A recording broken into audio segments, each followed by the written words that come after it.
Stop overthinking your Facebook ad structure. I see so many people spending way too much time on the campaign, the account structure, whereas the only place you should be looking into is the creative level. I want to walk you through this video, a conversation I had briefly in my free school community with someone that had a very legit concern about the conflicting advice they were getting from a bunch of different gurus and coaches and YouTubers out there. So stay tuned for more. If you're new to the channel, you don't yet know who I am. My name is Justin, and I'm the founder at paidadvertising.com, an online marketing growth firm specializing in elevating thriving brands by simplifying e-commerce growth. Last year alone, we spent about $9.6 million, and we're on track to spend right over $10 million on ads this upcoming year. And with this being said, let's get into the video. So as you can see on the screen, this is actually a free school community, which is a link down below. So any of you guys can ask as complex or simple questions as you'd want. And you can see it's quite a long question. So shout out to Jordan for asking that in the community. But basically, he was talking about how he had a recent call with a Facebook ads consultant, but also looked at my channel, looked at others' content out there, and was getting very conflicting advice. So that is something I often get, and I'll kind of skip a big part of what he said right here. But basically, he's asking me if he should do like retargeting or not. Then he's like, when I do the retargeting, should I just kind of get, you know, the people to do like blitz with having whitelisted ads with influencers only and use that to retarget all the video engagement I get on the front end? And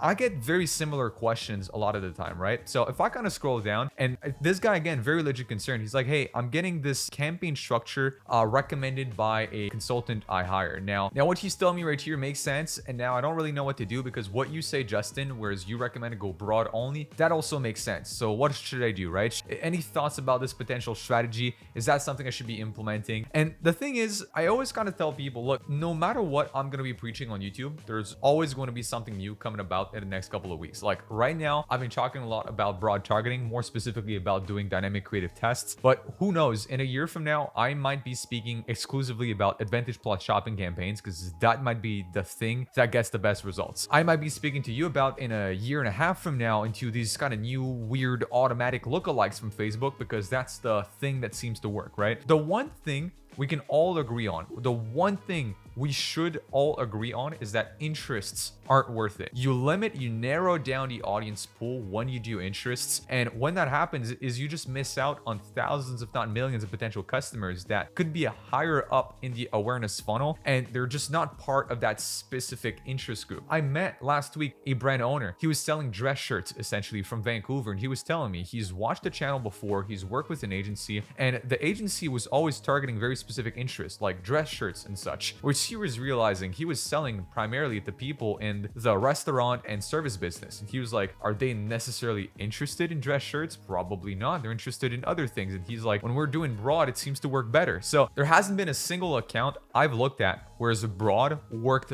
better than any other types of targeting. Now, sometimes lookalikes or interest will work better when somebody has a very small budget, because the chances are their budget is so small that if they go into a narrowed down interest or a narrowed down lookalike audience, they still have like they haven't reached a cap of budget that would oversaturate the true audience that's part of this interest that really cares about their product. But it's a ticking time bomb, because anytime you're going to try and scale, anytime you're going to want to put more budget, which is the ultimate goal when you have ads. When you have ads, you create ads in order to make more money at some point, and for you to make more of that money, you'll have to scale your ads slowly but surely. And you know for a fact you're setting yourself up for failure if you're using interest or lookalikes, because that won't last. That's the main problem with it. Is would it work? Yes, but it won't last. So you'd rather set your account up for success from the start in a way that Facebook will learn with the right structure and carry you through it as you scale. So you don't want to be in a position where as you keep scaling the account, you suddenly have to rework all of it, and now you scramble to find a new working structure, and you've realized that, well, finally scaling was kind of a lie because your ads weren't really working. What really was working was the interest. So you just were slapping ads in front of a very high targeted pool of people, whereas the creatives weren't really doing their effect. So you don't want to be in that spot, because the one thing that's always going to carry your ads to success is the creative in itself. It's the ad, right? And if that ad has has been proven to work even at low scale with a broader audience, chances are it'll keep working at a bigger scale, or at least there's a higher chance than if you've proven that ad with an interest-based audience. Hopefully that makes sense. Basically, you're trying to hit creative resonance with as broad of an audience as possible from the start, which means you're also proving product market fit with your product right here, right? Where the masses will want a product like yours. So now going down right here, one more thing I do want to touch on, and now I'm going to get into the response that I said right here, but I kind of responded to him and was like, look, about the strategy you mentioned, quite frankly, as blunt as it sounds, it doesn't matter what you do. Because I'm like, look, somebody could come up to me and tell me, hey, I want to do some crazy retargeting structure like this here, right? Where I'm doing influencer whitelisted ads only, which is UGC, so it builds social proof, and that will retarget all of my top of funnel engagement. If you ask my exact advice about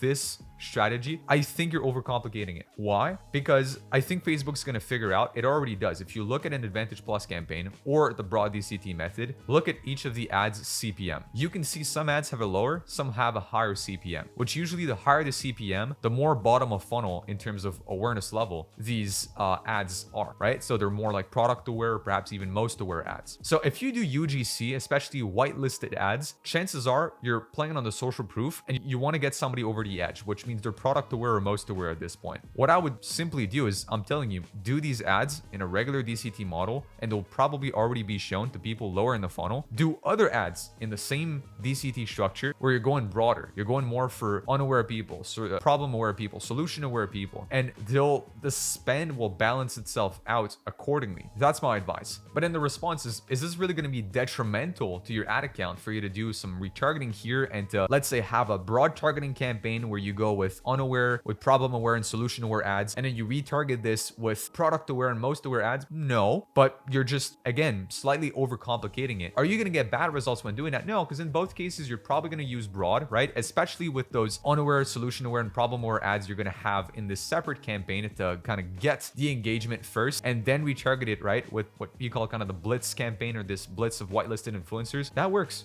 But I just think you're kind of restricting the campaign, or the algorithm at least, by doing so.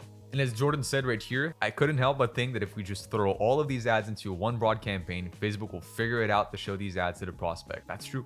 That is it. This one sentence is the response to kind of every complicated campaign structure you get out there. Is what I say here is the three things about everything I teach and say online that will stay true and that somebody should retain. One, creative is doing your targeting. Like, the creative is the most important part of your ads. Like, systemize your creative thinking framework, the way you do research, and focus on making fundamentally sound ads. Two, keep your ad account simple. Is that a fairly simple structure? Sure. Could it be simpler? Yes. That's all I'm going to leave it at. Again, if you want to do that, be my guest. That's already better than doing interest or anything else. But could you simplify it further? Again, just ask yourself that question when making this account structure. And here, again, remember, as I'm saying, everything in this space is ever changing. What I'm saying now probably won't be true in 6 months. Hell, it might not even be true next week. But do keep that in mind. Be malleable, essentially, when making the ads. And just remember, the one thing here is that simplify the account, work on the ad creatives, and this is what's going to get you the results you want. So once again, I'm going to leave the link down below to join our free school community. If you want to ask any questions you have about your ads account, or perhaps just existential questions you have about ads in general. And with that said, if you want to work with a Facebook, Google, or TikTok ads partner, then check out the description down below and book in a call to speak with our team at paidadvertising.com. On that note, I'm going to wish you guys an amazing day. Check out other videos on the channel for some more useful e-commerce marketing tips, and I'll be speaking to you very soon.